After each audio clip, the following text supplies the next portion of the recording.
Praise the lord. ప్రభువైన యేసుక్రీస్తు నామములో మీ అందరికీ కూడా శుభములు తెలియజేస్తూ ఉన్నా. నేను ఉదయకాలం ముందు కూడా కాస్త స్లోగా వచ్చింది వాయిస్ నాది. కాస్త జ్వరము ఒక 100 పైన ఉండటం వల్ల కొద్దిగా నీరసంగా మాట్లాడుతున్నాను. ఈరోజు కూడా కాస్త వాల్యూమ్ పెంచుకొని వినమని మనవి చేస్తూ ఉన్నాను. ఈ ఉదయకాలం మందు మీ అందరికీ కూడా శుభములు తెలియజేస్తూ ఉన్నాను. పరిశుద్ధ గ్రంథములో యెషయా గ్రంథము 9వ అధ్యాయము 6వ వచనము. యేసుక్రీస్తుకి 5 బిరుదులు ముందుగానే యెషయా భక్తుడు 750 సంవత్సరాలకు ముందే ఈ ప్రవచనమును ప్రవచించాడు. పుట్టబోచున్న ఆ దైవ నరుడు ఎలాంటివాడు? ఆయన మహాగణుడు, మహోన్నతుడు, పరిశుద్ధ స్థలాలలో నివసించువాడు, ఆకాశము మహాకాశములు సహితము పట్టజాలని దేవుడు, సమీపింపరాని తేజస్సులో వసించు అమరత్వం గలవాడు. అట్టి మహా గొప్ప దేవుడు ఈ భూలోకములో జన్మించినప్పుడు ఆయనలోని గొప్పతనమును ప్రవక్త వివరిస్తూ ఉన్నాడు. ఆయనకు 5 పేర్లు పెట్టాడు. నెంబర్ 1 ఆశ్చర్యకరుడు, ఆలోచనకర్త, బలవంతుడైన దేవుడు, నిత్యుడగు తండ్రి, సమాధానకర్తయగు అధిపతి అని ఆయనకు పేరు పెట్టబడును అని యెషయా గ్రంథం 9వ అధ్యాయము 6వ వచనములో ఉన్నది. ఆశ్చర్యకరుడు, ఆయన తల్లిదండ్రులు ఆయనను చూచి మిక్కిలి ఆశ్చర్యపడిరి అని లూకా 2వ అధ్యాయము 48వ వచనంలో ఉన్నది. యేసు ప్రభు శరీరధారిగా జీవించిన కాలములో ఆయన చేసిన బోధలు సమస్త ప్రజలకు ఆశ్చర్యము కలిగించాయి. 12 సంవత్సరాల వయసులోనే తలపండిన ఉద్దండ పండితులతో చర్చించి బోధించుట అందరికీ విస్మయమును, తల్లిదండ్రులు సహితము మిక్కిలి ఆశ్చర్యపడిరి. ఆయన దైవత్వములోను, ఆయన పుట్టుకు నుండి పునరుద్ధానము మరియు అలాగే పరలోకానికి వెళ్ళిపోయాడు కదా, ఆరోహణము, మరణము అన్ని ఆశ్చర్యకరమైన సంగతులే కదా. ఆశ్చర్యకరుడు అని యెషయా యేసయ్య పుట్టక ముందే 750 సంవత్సరాల ముందు చెప్పాడు. ముందు చెప్పిన దానిని ప్రవచనము అంటారు. నిజంగా యేసయ్య వచ్చిన తర్వాత యెషయా చెప్పిన మాటలన్నీ మనం యేసయ్యలో చూస్తాం. నిజంగా ఆశ్చర్యకరుడే కదా. ఆయన పుట్టుకు కూడా ఆశ్చర్యమే కదా. పురుషుని ప్రమేయం లేకుండా జన్మించాడు కదా కన్యకైన మరియకు. అందుకే ఆవిడేమంది, నేను పురుషుని ఎరగని దానినే అని మరియమ్మను దూత ప్రశ్నించుట గూర్చి మనం అక్కడ చూస్తాం. లూకా భక్తుడు చాలా చక్కగా వ్రాస్తాడు. రాబో దినాలలో మనుషులు నలుదిశలా సంచరించినందున అతి తెలివితేటలు అధికమవుతాయి అని దానియేలు 1:12 అధ్యాయం 4వ వచనం ఉంది. టెక్నాలజీ పెరుగుతుంది. రేడియోలు, టీవీలు, కంప్యూటర్ యుగం వస్తుంది. పురుషుని ప్రమేయం లేకుండా ఇది ఎలా సంభవం అని ప్రశ్నిస్తారు. అందుకు దూత, సమాధానము, పరిశుద్ధాత్మ నీ మీదకు వచ్చును, సర్వోన్నతుని శక్తి నిన్ను కమ్ముకొనును, కనుక పుట్టబో శిశువు పరిశుద్ధుడై దేవుని కుమారుడు అనబడును. ప్రియ దేవుని బిడ్డలారా, జనాలలో చాలా తెలివితేటలు చేస్తున్నాయి. రోజు రోజుకి కూడా వాళ్ళు మాట్లాడే మాటలు, వాళ్ళకు వచ్చే ఆలోచనలు అడగవచ్చు. పురుషులు లేకుండా ఎలా అని అడగవచ్చు. అందుకే దేవదూత చెప్పింది, అమ్మా పరిశుద్ధాత్మను నువ్వు ధరిస్తావు, ఆ పరిశుద్ధాత్మను ద్వారానే కుమారుడిని కంటావని. ఆయన మరణ పునరుద్ధాన విషయాల్లో కూడా అందరికీ ఆశ్చర్యం కలిగింది. ప్రియ దేవుని బిడ్డలారా, నిజంగా యేసుక్రీస్తు ఆశ్చర్యకరుడు కదా. ఆయన కార్యాలన్నీ కూడా ఆశ్చర్యాలే. ఆయన మాట్లాడితే అందరూ ఆశ్చర్యపడ్డారు. ఎలా? చిన్న విషయంలోంచి ఆ పెద్ద విషయాలు, ఎన్ని గొప్ప మర్మాలు మాట్లాడాడో. ఆయన బోధ ఆశ్చర్యము. ఆవగింజను చూచారా అంటాడు. ఆ చూడని వాళ్ళు ఎవరు? అందులో నుండి ఎన్ని లోతైన విషయాలు మాట్లాడారో. విత్తనాలు జల్లే దానిలోంచి మాట్లాడారు. కొన్ని విత్తనాలు పక్షులు ఎత్తుకెళ్ళిపోయినాయి అన్నారు. కొన్ని విత్తనాలు రాతి నేలలో పడినాయి అన్నారు. కొన్ని త్రోవ ప్రక్కన పడినాయి అన్నారు. కొన్ని మంచి నేలలో పడినాయి అన్నారు. దానిలో నుండి ఎంత అద్భుతకరమైన మాటలు మాట్లాడారో తెలుసా? ఆయన బోధ ఆశ్చర్యం. ఆయన దెయ్యాలను వెళ్ళగొట్టాడు. దెయ్యాలను వెళ్ళగొడితే అసలు చూసే వాళ్ళకి ఆశ్చర్యం కలిగింది. ఏంటి దెయ్యాలు ఎలా ఒడిగిపోతున్నాయి? 2000 దెయ్యాలు ఒక వ్యక్తిలో నుండి ఎలాగ వెళ్ళిపోయినాయి? ప్రియ దేవుని బిడలారా, యేసయ్య కార్యాలు ఆశ్చర్యాలు. ఆయన దోరులు పెడుతున్నాడు. గాలి సముద్రము ఎగిసి పడుతున్నాయి సముద్రపు కెరటాలు. ఒక్క మాట మాట్లాడాడు అంతే. దెబ్బకి కుక్క పిల్లని, ఇంట్లో పెంచుకుని కుక్క పిల్లని నోర్ముయ్ అంటామే, అలా ఎప్పుడైతే అన్నాడో ఆ గాలి సముద్రము నిమ్మలమాయను. ఏంటి అసలు ఆశ్చర్యం? యేసయ్య పుట్టుగుడ్డి వారిని, పుట్టుకతో ఉన్న గుడ్డి వారిని, పుట్టి కుంటి వారిని, అంటే పుట్టినప్పటి నుంచి కాళ్ళు లేని వాళ్ళని, రక్తస్రావం కలిగిన స్త్రీని, పక్షవాయువు కలిగిన వాళ్ళని, అంతేకాదు చనిపోయిన వాళ్ళను కూడా బ్రతికిచ్చారు ఆయన. బైబిల్లో 3 చోట్ల క్రొత్త నిబంధనలో ఇలా ఎన్ని కార్యాలు, ఎన్ని ఆశ్చర్యాలు. మాట్లాడితే ఆశ్చర్యమా? ఆయన పనులు ఆశ్చర్యమా? నిజంగా ప్రియ దేవుని బిడలారా, ఆ యెషయా ముందుగానే చెప్పాడు కదా, ఆశ్చర్యకరుడు. ఈరోజు మీరు సేవిస్తున్న దేవుడు ఎవరు తెలుసా? ఆశ్చర్యకరుడు. రెండోది ఆలోచనకర్త. సామెతలు 8:14 ఉంటుంది. ఆలోచన చెప్పుటయు లెస్స అయిన జ్ఞానమునిచ్చుటయు నా వశము. ఈ లోకములో అనేక మంది ఆలోచన చెప్పే పెద్దలు ఉన్నారు. కానీ మానవ ఆలోచనలు అనేక సార్లు మనుషులను పెడతరో పట్టించేవిగా, నాశనానికి నడిపించేవిగా ఉంటాయి. కానీ దేవుని ఆలోచనలు జీవమార్గానికి నడిపిస్తాయి. ప్రభు ఆలోచనకు విధేయులైన వారు దీవించబడతారు. ఎందుకంటే ప్రభు ఆలోచనలు స్థిరమైనవి. ఆయన ఆలోచన సదాకాలం ఉంటుంది. మన మీద దృష్టి ఉంచి నీకు ఆలోచన చెప్పేదును అంటాడు. దావీదు ఏ పని చేయవలసి వచ్చినా దేవుని యొద్ద విచారణ చేసేవాడు, అంటే ఆలోచన అడిగేవాడు. దావీదు వలె ఆశీర్వాదాల గనిగా మీరుండాలంటే ఆయన ప్రతి మీ హృదయంలోనికి ఆహ్వానించండి. ప్రియ దేవుని బిడ్డలారా, ఆయన ఆలోచన చాలా గంభీరాలు. అందుకే ప్రభువుని అడగాలి. మీలో ఎవరికైనా ఆలోచన, ఒకవేళ జ్ఞానము గనక కొదువై ఉంటే నన్ను అడగండి, మీకు ఆలోచన ఇస్తా, జ్ఞానం ఇస్తా. నా దగ్గర సమస్త విధములైన జ్ఞానములు ఉన్నాయి.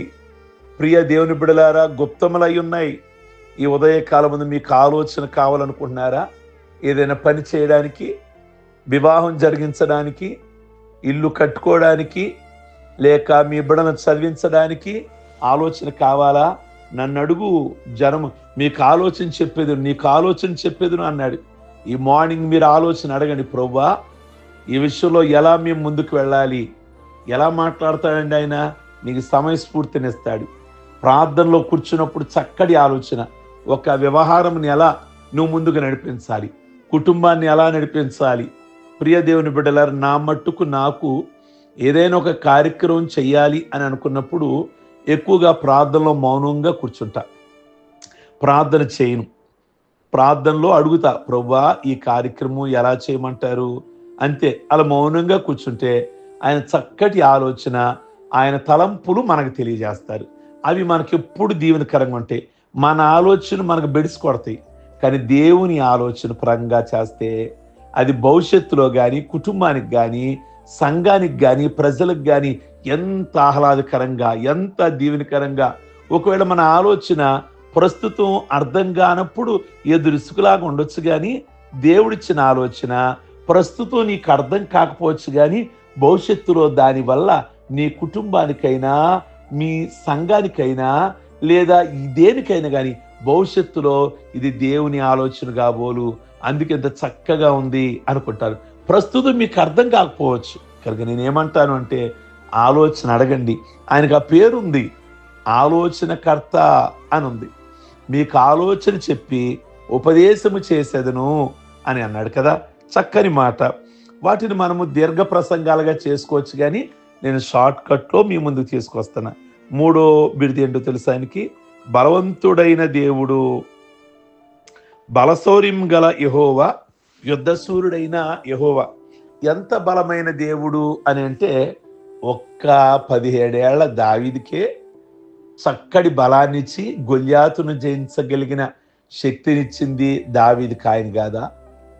సంసోను బలం కలిగిన వాడు, ఆయన బలము చేత 1000 మందిని చంపాడు. ఇలాంటివి ఎన్నో కార్యాలు. సింహాన్నే చంపాడా? మరి ఆయనకి బలాన్ని ఇచ్చింది ఎవరు? ఆయనే కదా. ఇంక ఈయన ఎంత బలవంతుడైన దేవుడు అనుకోవాలి. ప్రియ దేవుని బిడ్డలారా, ఈ ఉదయకాలం మీరు ఆరాధిస్తున్న దేవుడు బలవంతుడైన దేవుడు. తమ దేవుణ్ణి ఎరుగువారు బలము కలిగి గొప్ప కార్యములు చేదురు అంటారు దానియేలు గ్రంథంలో. కనుక దేవుణ్ణి ఎరిగిన వారందరూ, ప్రభువుని ఎరిగిన వారు, ఆయన బలమైన వాడు. ఓకే, మరి ఆయన ఆరాధిస్తున్నటువంటి మనం కూడా, ఆయనను కలిగిన మనం కూడా, మన ద్వారా కూడా బలమైన కార్యాలు జరిగిస్తాడు ఆయన. ఈ వాక్యాన్ని వింటున్న మీ ద్వారా కూడా బలమైన కార్యాలు జరిగిస్తాడు. మనుషులు చేయలేని కార్యాలు, దైవ కార్యాలు ఆయన జరిగించగలిగిన వాడు. మన ఆత్మ ద్వారా కానీ, లేదా మన శక్తి ద్వారా కానీ, మన బలం వల్ల కాని పనులు ఆయన ఆత్మనిచ్చి, పరిశుద్ధాత్మనిచ్చి బలమైన కార్యాలు ఆయన జరిగించగలిగిన దేవుడు. ప్రియ దేవుని బిడ్డలారా, ఇలా పరిశుద్ధ గ్రంథంలో ఎన్నో ఎన్నో ఎన్నో అపోస్తుల కార్యములు మనం చూస్తే, ఆత్మ కార్యాలు, అపోస్తుల కార్యాలు, ఆత్మ కార్యాలు, బలమైన కార్యాలు జరిగినాయి. కనుక దేవుడు తన బిడ్డలని, ఒక పేతురుని కానీ, లేదా ఒక యోహానుని కానీ, యాకోబుని వాడుకొని బలమైన కార్యాలు జరిగించాడు. నిజంగా దానియేలు లాంటి వాడు బలమైన కార్యాలని దేవుడు వాళ్ళ ద్వారా ఆయన మహిమార్థమై వాళ్ళ జస్ట్ ఓ పనిముట్టులుగా వాడుకొని బలమైన కార్యాలు జరిగించాడు. కనుక ఎర్ర సముద్రమును మరి అలా కర్ర పెట్టాడంతే మోషే, అది 2గా విడిపోయింది. ఎంత బలమైన కార్యాలు! యోర్దాను నదిని 6 నెలలుగా చేశాడు. ఎరుకో ఎంత బలమైన కోట, వీడు వెళ్ళి దాన్ని పడేశారా? యెహోషువ వెళ్ళి పడేసా? లేదు. దేవుడు తన బిడ్డల ద్వారా బలమైన కార్యాలు జరిగిస్తాడు. వాళ్ళ ద్వారా జరిగించిన దేవుడు ఈ ఉదయకాలం ముందు మీ ద్వారా కూడా ఎందుకు జరిగించలేడు అనుకుంటున్నారు? మానవులుగా మనం బలహీనులమి, మానవులుగా మనం పేదవారిమి, ఆర్థిక స్తోమత లేని వాళ్ళము, మనకి బ్యాక్గ్రౌండ్ ఏమీ లేదు. మన బ్యాక్గ్రౌండ్ ప్రభువే, మన అడ్రస్సు ఆయనే, మన కేర్ ఆఫ్ ఆయనే. కనుక మరి ఎందుకు మన ద్వారా బలమైన కార్యాలు జరిగించలేడు ఆయన? ఆయన మీద ఆనుకున్నప్పుడు ఆయన మన ద్వారా బలమైన కార్యాలు జరిగిస్తాడు. అందుకే ఆయన బలమైన దేవుడు అన్న విషయాన్ని మీరు మర్చిపోవద్దు. ఆయన ఎంత బలమైన దేవుడు అంటే, ఆయన్ని సమాధి చేసేశారు. ఆయన బలం ముందు, ఆయన శక్తి ముందు సమాధి ఆగుద్దా? సమాధి మీద ఉన్న రాయి ఆగుద్దా? మృత్యుంజయుడై పునరుద్ధాన శక్తితో ఆయన బయటికి రాలేదా? పిచ్చి వాళ్ళు తెలియక ఇక ఆయన బయటికి రాకూడదని రాయి పెట్టేసి ముద్రేసేసి కాపలా కాసేస్తే అయిపోద్దా? ఆయన బలమైన వాడు. ఆయనే కాదు, మనతో కూడా బలమైన కార్యాలు జరిగిస్తాడని మర్చిపోవద్దని జ్ఞాపకం చేస్తున్నా.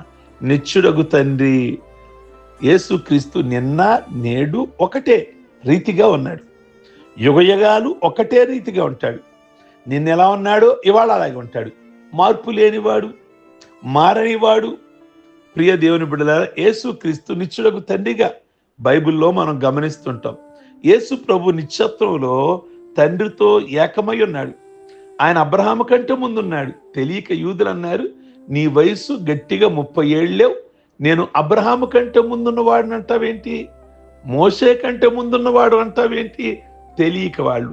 యెషయా చెప్పాడు ఆయన గురించి, నిత్యుడగు తండ్రి ఎప్పుడో ఉన్నాడు. ఆయన ఆల్ఫా ఒమేగా, మొదటివాడు ఆయనే, కడపటివాడు ఆయనే. కనుక నిత్యుడగు తండ్రి ప్రవాహ జలములు లేనప్పుడు, కొండలు పుట్టక మునుపు, నేల మట్టిని రవ్వంతైన సృష్టించక మునుపు, ఆకాశము, జలధారలు, సముద్రము, భూమి యొక్క పునాది వేయకముందే ఆయన ఉన్నాడు. మొదటివాడు, కడపటివాడు ఆయనే. సమస్తము కంటే ముందున్నవాడు. ప్రభుత్వాలైన, ప్రధానులైన, అధికారులైన సర్వమును ఆయన ద్వారానే సృజించబడ్డాయి. ఆయన సమస్తమునకు ఆధారభూతుడు. ఈరోజు కలిగి ఉన్నది ఏదైనా ఆయన మూలముగానే కలిగెను. ప్రియ దేవుని బిడ్డలారా, 5వది సమాధానకర్త అయిన దేవుడు. సమాధానం, నా శాంతినే మీకు అనుగ్రహించుచున్నాను.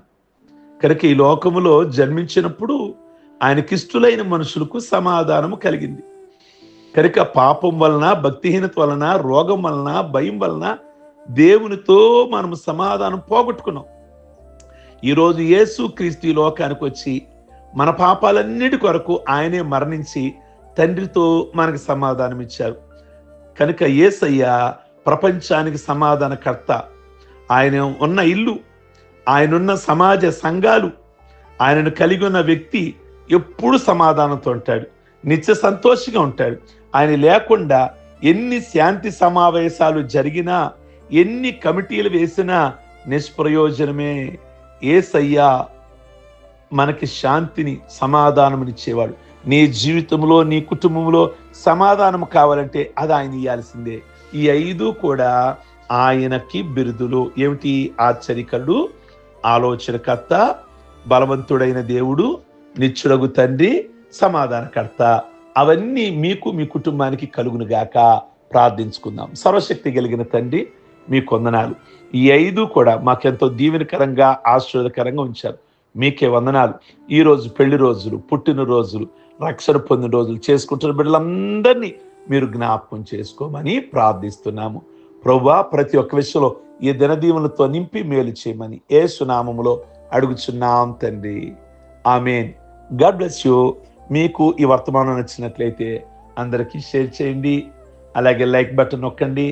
అలాగే మీరు ప్రత్యేకంగా మరి చాట్ బాక్స్లో వచ్చి ప్రైజ్ లా తెలియజేస్తున్నారు. మరి నేను కూడా మీ అందరికీ కూడా praise the lord. God bless you.